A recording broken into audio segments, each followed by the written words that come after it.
Hello dear students, very good morning to everyone. So today we are going to discuss the last one topic in this chapter, and the topic is flame. Now student, what is flame? So flame is a region where combustion of a fuel takes place to produce heat and light. जहाँ पे obviously है जो combustible substance हैं वो easily burn हो जाते हैं और हीट एंड लाइट प्रोड्यूस करते हैं, तो वो रीज़न जो जहाँ पे हीट एंड लाइट प्रोड्यूस हो रही है that is a flame. Okay, so you have seen the flame of LPG which is coming out from the cooking gas stove, and it is blue in color, right? And the color of candle flame is yellow. So because both are combustible, so जो उनकी flame है वो कौन कौन से colour की? Yellow colour की तो आपकी कैंडल की फ्लेम है, आपने देखा होगा. और जब आपने कुकिंग गैस स्टोव आप जब जलाते होंगे उसकी जो फ्लेम है वो ब्लू कलर की होती है. दोनों हीट एंड लाइट प्रोड्यूस कर रहे हैं because both are combustible substances. Okay, so all the gases like LPG undergo combustion and produce a flame. Now, do you know when we light a candle with a matchstick, the heat of the matchstick not only melts the wax but also changes wax into wax vapor. ठीक है, जो match stick की जो heat होती है वो सिर्फ wax को मेल्ट नहीं करती है बल्कि उसके साथ साथ जो वैक्स है वो वैक्स वेपर में चेंज होता है, और वो वैक्स वेपर रिएक्ट करता है ऑक्सीजन के साथ और फिर फायर कैच करता है और फ्लेम प्रोड्यूस करता है. Okay, so solid fuel like wax which vaporize मतलब वेपर के फॉर्म में आता है on heating and burn with the flame. Okay, तो सॉलिड फ्यूल तो वैक्स है जो कि वेपराइज हो रहा है और फ्लेम प्रोड्यूस कर रहा है. On the other hand like coal and charcoal are solid fuel which do not vaporise on heating, so they burn without producing flame.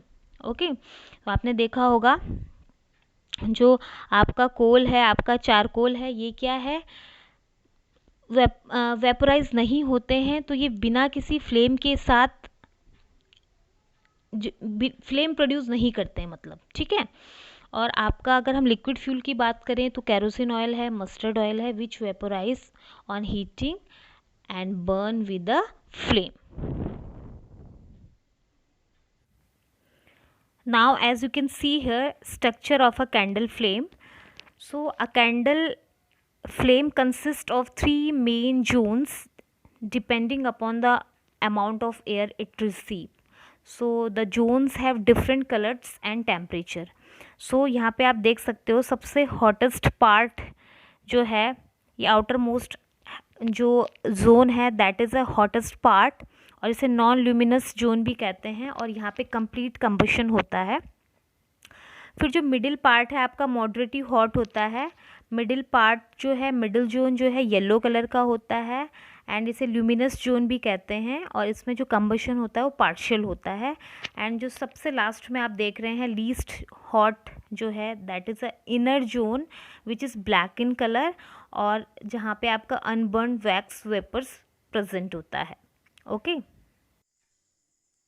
So, a candle flame has three main zones: outer zone, middle zone and inner zone. Okay, so in outer zone जो है complete combustion होता है fuel का, और इसकी जो flame होती है वो ब्लू कलर की होती है, and this is the hottest part of the flame, and it is also called non luminous part of the flame. The next one zone is middle zone. Middle zone में partial combustion होता है fuel का, and the colour of a flame is yellow, and it is a moderately hot part of the flame, and it is the luminous part of the flame. Next one is inner zone. So there are unburned vapors present होते हैं यहाँ पे fuels के, and जो colour होता है इसका black colour होता है, and this is a least hot part of the flame. Next one is types of fuels. So fuels are three main types. They are solid fuels, liquid fuels and gaseous fuels. Okay, solid fuels like wood, coal, charcoal, liquid fuels like kerosene, petrol and diesel, and gaseous fuels like CNG, LPG. CNG means compressed natural gas, LPG means liquefied petroleum gas. Next है biogas and hydrogen. All are gaseous fuel. Now the next one is calorific value of a fuel. Okay, so you know that all the fuels produce heat energy on burning, and different fuels produce different amount of heat on burning. Some fuels produce more heat whereas others produce less heat.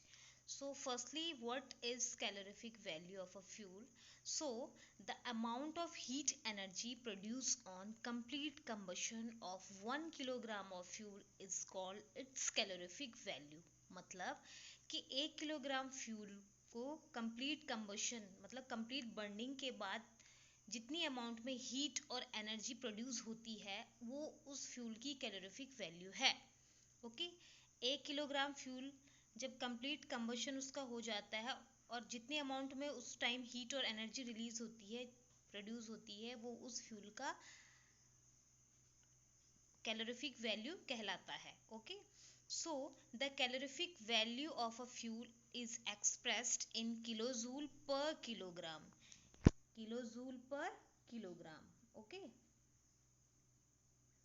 Kilojoule पर kilogram. Okay, सो जैसे इसमें आप देख रहे हो would की calorific value 17,000 से 22,000 के बीच में, ऐसे कोल की 25,000 से 33,000 के बीच में है, पेट्रोल की 45,000 है. तो ये जो सारी है ये कैलोरीफिक वैल्यूज दी गई हैं इन फ्यूल्स की. ओके, सो हर एक फ्यूल में आप देखोगे हर एक फ्यूल में जो कैलोरीफिक वैल्यू है वो अलग अलग है. ओके, सो क्या होती है calorific value? The amount of heat energy produce on complete combustion of 1 kilogram of fuel is called calorific value. 1 kilogram fuel के कंप्लीट कंबशन में जितनी भी हीट एनर्जी रिलीज होती है, जितनी भी हीट एनर्जी प्रोड्यूस होती है वो उस फ्यूल की क्या कहलाती है? Calorific value.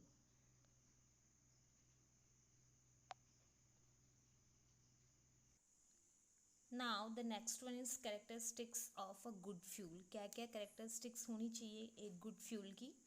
So it should be cheap and easily available, it should be easy to handle, safe to transport and convenient to store, it should burn smoothly, it should have a high calorific value, उसकी जो calorific value है वो high होनी चाहिए, and it should not produce any harmful and toxic substance during burning, and it should not leave ash after burning.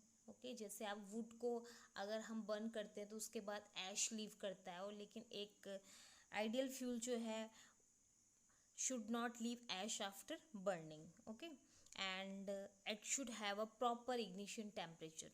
So these all are the characteristics of an ideal fuel. Now the next one is harmful effects on the environment due to burning of fuels. So as you know that the burning of fossil fuels like coal, petroleum, diesel produce various air pollutants like carbon monoxide, carbon dioxide, oxides of sulfur and nitrogen and unburned carbon particles, which causes air pollution, right? Second thing is burning of most fuel release carbon dioxide gas, और you know that it increase the temperature of the earth. और जब वो temperature बढ़ाएगा अर्थ का तो that means क्या होगा कि अर्थ हमारी गर्म होगी, जिसके कारण क्या होगा? ग्लोबल वार्मिंग होगी. ओके, नेक्स्ट ये है कि burning of coal and petroleum जो है रिलीज करता है oxide of sulphur and nitrogen, जो कि रेन वाटर में डिजोल्व होता है और वो एसिड रेन के फॉर्म में अर्थ पे आता है. सो इससे क्या होता है? एसिड रेन से जो है क्रॉप्स के लिए हार्मफुल है, आपके सॉइल के लिए हार्मफुल है, बिल्डिंग को डैमेज करता है, ये एक्वेटिक एनिमल्स के लिए हार्मफुल है, ह्यूमन बींग्स के लिए हार्मफुल है. So these all are the harmful effects on the environment due to burning of a fuel. Now how can we protect our environment? How can we care for our environment? So firstly we should slow down the use of fossil fuel, and we should use alternative source of energy as such as hydroelectricity, wind energy, solar energy to meet our energy needs. तो हमें इन energy sources का use करना चाहिए. All right, and we should use more fuel efficient machines, and we should use cleaner fuel like CNG, compressed natural gas. The use of diesel and petrol as fuel is automobile should be replaced by CNG, right? Because CNG produced the harmful product in very small amount. So now I hope you all have understood about all the topic which we have covered in today's video. So thank you so much everyone.